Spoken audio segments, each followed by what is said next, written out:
자, 4년 전 이 예쁜 딸아이를 잃고 아직까지도 병원과 의료 분쟁 중인 한 부모가 있습니다. 자, 오늘은 어떤 사연이죠, 변호사님? 네, 폐동맥 고혈압이란 병을 가진 11살 여자아이 이야기입니다. 호흡곤란으로 대학병원에서 치료를 받다 뇌사 상태에 빠져 사망에 이르렀습니다. 이 과정에서 호흡기가 빠지는 등 병원의 처치가 문제가 있었다는 것이 부모의 주장입니다. 잠들어 있는 딸을 만나러 왔습니다. 아이가 죽기 전 마지막 나들이를 왔던 이곳에 유골을 뿌리고 심어둔 부순나무 한 그루. 지난 4년 동안 이 나무를 딸 삼아서 그리움을 견뎌왔습니다. 네. 이 나무가 성은이처럼 크고 있으니까 우리가 이렇게 나무 크는 거 보고 우리 성은이 큰다 이렇게 생각을 하는 거예요. 우리 성은이 올해 17살이거든요. 고등학교 1학년이고. 퇴근하고 집에 가면 아빠 그러면서 이렇게 막 이렇게 팔 벌리고 뛰어오는 그런 모습. 겨우 11살의 생을 살다간 하나뿐인 딸 성은이 이 본래 폐동맥 고혈압이라는 희귀 질환을 앓고 있었다고 합니다.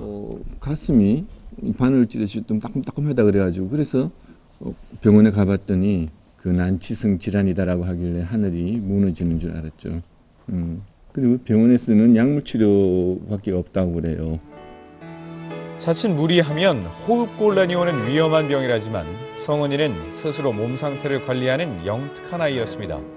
일부러 시골로 이사 온 뒤에는 친구들과 마음껏 뛰놀 정도로 건강이 좋아졌다는데요. 그러던 성은이가 응급실에 간 것은 나들이 중 갑자기 발생한 호흡곤란 때문이었습니다. 차 안에서 좀 깝깝했나 봐요. 그래서 호흡이 좀 호흡이 가빠 그래요. 구급차 안에서 산소 마스크로 숨을 고르던 성은이. 아빠는 미리 응급실에 아이의 병을 설명하고 처치를 준비해달라고 요청했답니다. 그런데 산소 주세요 그랬어요. 아무도 안 나타나요. 응급 환자가 왔는데 온다고 분명히 20분 전에 그 전에 이미 다 연락을 했는데 뒤늦게 나타난 의료진, 갑자기 요청한 적도 없는 처치를 강제로 시도했다는데요. 느닷없이 이제는 엠브베깅을 시작하는 거예요. 엠브베깅 시작하고 거기다 이제 기관사건을 바로 시도하는 거예요. 승은이가 막 발부둥 친 거예요. 의식이 또렷하고 그러니까 승은이는 나 혼자 숨 쉴 수 있어, 숨 쉴 수 있어. 그러면서 이제 발부둥을 친 거죠. 실랑이 끝에 심정지까지 온 성은이는 중환자실에 입원했습니다. 자다가 43%까지 떨어졌어요.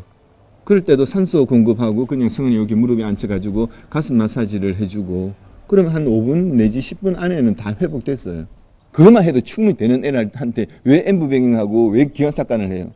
경은아, 손 움직여봐. 손 움직여봐. 경은아, 이쁘나.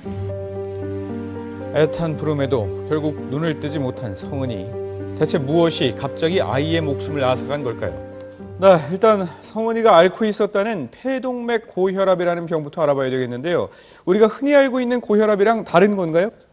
폐로 가는 동맥의 혈압이 높은 거를 우리가 폐동맥 고혈압이라고 하고요. 폐동맥이 어떤 원인에 의해서 좁아지게 되면 압력이 높아지겠죠. 예. 이 압력이 높아지게 되면 심장 전체의 압력이 높아지기 때문에 심부전으로 결국은 사망을 하게 되는 그런 병입니다. 예. 빈도는 100만 명당 30명에서 50명 정도의 빈도로 이루어지는데 치명적이기는 합니다. 예. 하지만 몇몇 케이스에서는 약을 평생 먹으면서 임신도 하시고 출산도 하시고 이렇게 사는 분이 없는 건 아닙니다. 그렇군요. 그렇다면 성은이가 응급실에 실려올 때는 지금 호흡곤란을 호소하면서 실려왔는데 응급실에서의 대처가 괜찮았다고 보시나요? 결론적으로 말씀드려서 의무 기록만 가지고는 판단하기 어려운 부분이 있습니다. 굉장히 제한적으로 그 기술이 되어 있는데요. 제일 위에 써 있는 것이 의식 상태가 도착했을 때 명료하고 이게 70%라고 하는 것이 산소 포화도입니다. 70% 정도밖에 안 됐다. 여기서 좀 안 맞는 게 산소 포화도가 70이라고 그러면 의식 상태가 완전히 명료할 수는 없거든요. 이 부분에 조금 설명이 좀 필요한 부분이 있고요. 그 다음에 문제는 기도삽관이 된 시점과 환자 들어온 시점이 너무 가깝다는 거죠. 물론 환자가 숨을 안 쉬고 심장이 정지해서 들어온 경우는 바로 해야겠지만 기록에 보시면 의식 상태 명료하고 포화도도 어느 정도 잡힌단 말입니다. 그런 상황에서는 조금 더 안정화를 시키고 난 다음에 어떠한 다른 기도삽관이라든가 더 큰 처치를 하는 게 맞지 않았나 싶은 생각이 듭니다. 네, 그럼 변호사님이 보실 때는 응급실에서의 처치 문제 없어 보이나요? 그렇지는 않은 것 같습니다. 그 아빠가 119를 이용해서 병원에서 환자를 이송하는 과정에서 병원에 환자의 어떤 병명과 상태에 대해서 설명을 했습니다. 그렇다면 병원에서는 환자가 도착했을 때 즉각 어떤 그 고농도 산소를 공급했어야 되는데 10분간 아무런 처치가 이루어지지 않았습니다. 이런 처치상 지연된 점이 좀 있고요. 또 폐동맥 고혈압 같은 경우에는 기관 내 삭관이 필요한 건 맞는데 기관 내 삭관을 시도하기 전에 환자한테 산소를 충분히 줘서 안정적인 상태가 됐을 때 시도를 했어야 되는데요. 그러지 못하고 곧바로 엠브베깅하고 기도삭관을 시도를 했습니다. 또 기도삭관이 몇 차례 실패하면서 아이가 결국 호흡성 심정지가 오게 됐거든요. 이런 점에 비춰봤을 때는 처치상의 과실을 인정할 여지도 있습니다. 네, 이 외에도 가족들은 또 다른 의문점이 있다고 주장을 하고 있습니다. 어떤 이야기인지 들어보시죠. 중환자실에 있던 성은이에게 갑자기 산소호흡기가 빠지는 일이 발생했습니다. 아이가 기침해가지고 이게 빠졌다 하는데 아무래도 사망할 것 같다고. 사건 당시 이미 성은이의 심장은 멈춘 상태였고 뇌사 판정을 받은 성은이는 살아날 가능성이 없다는 진단을 받았습니다. 이 병원 측 책임을 묻기 위해 부모는 민사소송을 제기했는데요. 재판부는 아이의 지병인 폐동맥 고혈압이 사망 원인이라는 병원 측의 입장을 받아들여서 병원의 잘못이 없다는 판결을 내렸습니다. 원인을 알 수 없는 이유로 이탈되었다는 것만으로 가실을 물을 수 없다 이렇게 얘기를 하더라고요. 이게 빠진다면 이거 엄청난 과실 아닌가요? 인공기관 삭관이 이게 이탈된 게 왜 성은이 탓이 되는 거죠? 아무래도 이해가 안 가요. 기도삽관이 빠졌다는 의미가 어떤 건지, 어느 정도나 치명적인 건지 좀 설명 좀 해주시죠. 아주 쉽게 얘기해서 환자한테 목을 졸랐다고 생각하시면 됩니다. 아, 그래요? 숨을 쉴 수 있는 구멍이 호수가 빠져버렸다는 것은 자발호흡이 없는 혹은 약한 사람한테는 치명적이라고 할 수 있습니다. 바로 사망할 수 있다는 말씀이시죠? 자, 그렇다면 의료 현장에서 이게 쉽게 빠지나요? 빠지는 일이 종종 있나요? 종종 있습니다. 있는데 즉각 처리를 합니다.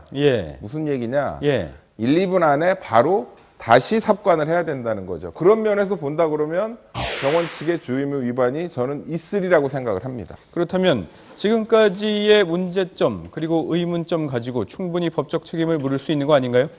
네, 그 병원 측은 기침으로 빠졌다고 주장하고 있는데요. 그렇다고 할지라도 중환자실이라는 게 결국 환자를 계속적으로 면밀하게 감시하는 곳 아닙니까? 이런 중환자실에서 이게 호흡기가 빠진 것을 늦게 발견했다라는 점에서는 손해배상 책임이 인정돼야 된다고 봅니다. 실제로 어떤 병을 앓던 환자에게서 호흡기가 빠진 사례가 있었는데 이 경우에 법원에서는 병원의 80%의 책임까지 인정했습니다. 그런 판례가 있었음에도 불구하고 왜 이 사건 같은 경우는 민사에서 패소를 했을까요? 네, 재판부는 성은이가 기존에 가지고 있던 폐동맥 고혈압이 악화돼 사망에 따른 그런 병원 측의 주장을 받아들이는 것으로 보여집니다. 환자 측이 의료진의 어떤 과실이 있다는 점을 입증해야 되는데 입증이 좀 부족했던 것으로 보여집니다. 그럼 앞으로 항소를 하게 될 텐데 어떻게 입증을 해야 될까요? 네, 이 사건은 그 기록을 좀 한번 보셔야 되는데요. 기록상 보시면 7시 40분에 산소호흡기 기관 튜브가 이탈된 것이 발견됐습니다. 그 이전과 이후를 비교해 보시면 7시에는 그 동공 반응이 정상이었는데 그 이후에 2시에는 동공 반응이 없습니다. 이 동공 반응은 그 뇌 손상 여부를 확인할 수 있는 검사인데요. 결론적으로 보면 7시 40분 기관 튜브 이탈이 된 이후에 뇌 손상이 온 것으로 볼 수가 있거든요. 이런 부분을 재판부의 진료기록 감정을 통해서 입증을 해야 되는 겁니다. 그런 경우에는 이 사건에서 당연히 승소할 수 있다고 봅니다. 네, 저희가 오늘 길게 얘기를 나눴는데 사실 가장 기본적이고 당연한 의무를 이행하지 못한 데 대한 책임을 묻는 겁니다. 이 책임을 왜 재판부만 읽어주지 못했는지 정말 아쉽습니다. 여기서 마치죠.